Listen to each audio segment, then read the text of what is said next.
executive actions that we've been talking about, and then also cabinet picks. Number 8 for the top stories of the week. The first 100 days. Now, Biden's first 100 days in office. We are only a few days into Joe Biden's work being done, those first 100 days. Things are moving fast, as we said. The House, the Senate quickly approving a special waiver. Did you hear about this? This was a special waiver for his defense secretary pick, General Lloyd Austin. Now, the retired 4-star Army general has not been out of uniform for the required 7 years. That's why they had to get the waiver. And joining us now to talk more about that, along with some other things, is Ohio Congressman Warren Davidson. Thank you so much for joining us. We appreciate it. It's an honor to join you all. Thanks for having me in tonight. So let's begin with this first topic, because Austin, or General Austin's nomination has raised some people's concerns, because apparently the job of the defense secretary has only twice before gone to a former general. Now, are you concerned? Well, I'm not so much concerned about a former general, although I was incredibly disappointed about General Mattis's performance. I was concerned that his background is heavily CENTCOM. And so, you know, Central Command is the body that's kept us in these endless wars. But I guess it's a fitting pick for the Biden administration. All of his first actions have been basically to return to the policies of the Biden-Obama administration. You know, Congressman, regarding the new defense secretary, I want to also ask you about what I think is really a related question, and that is the fact that he is literally just now leaving the board of Raytheon, which, of course, is a giant defense contractor. So I'd like to know, do you think that is appropriate for the new Secretary of Defense to be coming straight out of literally the defense contracting industry? And isn't there an unfortunate trend in both that industry as well as potentially for Lloyd Austin to engage in intervention when it's not necessarily needed?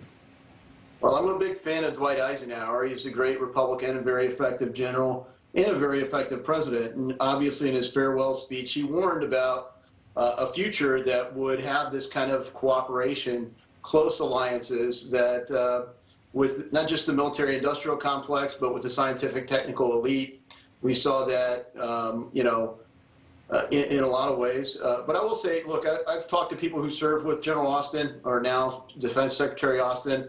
They say great things about him, but I am concerned about that transition. It's a different thing to do a political job as the leader supporting the commander-in-chief and than what he did as a general officer. So I wish him well, wish him great success, but I am concerned that it's really just a throwback to, you know, more wars in more places, endless wars, Central Command soaking up all of the defense budget, and that left our readiness just crippled under the Obama administration. So having experienced all of the resources as Central Command, I hope he can allocate those and prioritize some of the other areas that have really needed it and can sustain the great success that the Trump administration had on foreign policy and defense. I think we came out of that in a stronger way. There were a lot of great foreign policy moves. We were discussing that earlier. One of the other things that you wanted to talk about is Liz Cheney.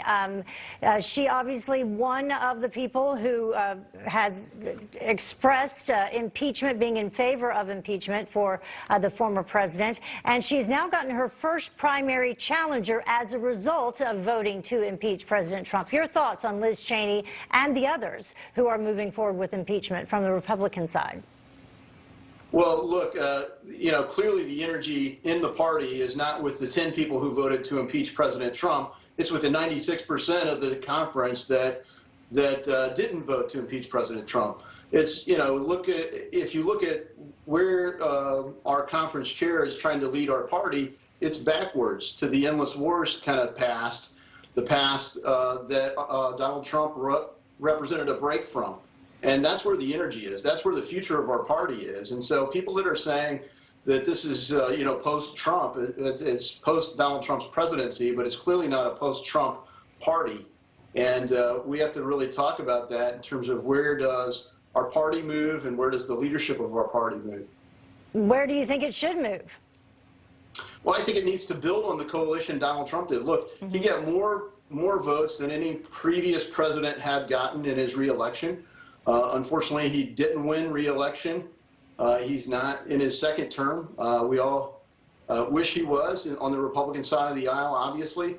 But that's where the energy is. You look at the crowds he draws, the energy isn't even with Biden, right? He wasn't drawing any energy. The energy he picked up was negative energy off of Donald Trump. And look, the coalition that Donald Trump built, you know, is broad. It's more diverse, and that's represented with the wins that we built in Congress. We didn't quite get enough to take back the House, but we had good gains. Well, we had 2022. Yeah, I'm sorry. I have to cut you off. I apologize, but we're out of time. Congressman Davidson, thank you very much for joining us. And as the former president has said, he's not done yet.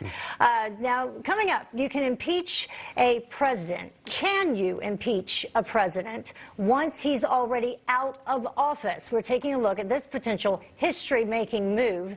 You're watching The Count live on Newsmax. We'll be right back.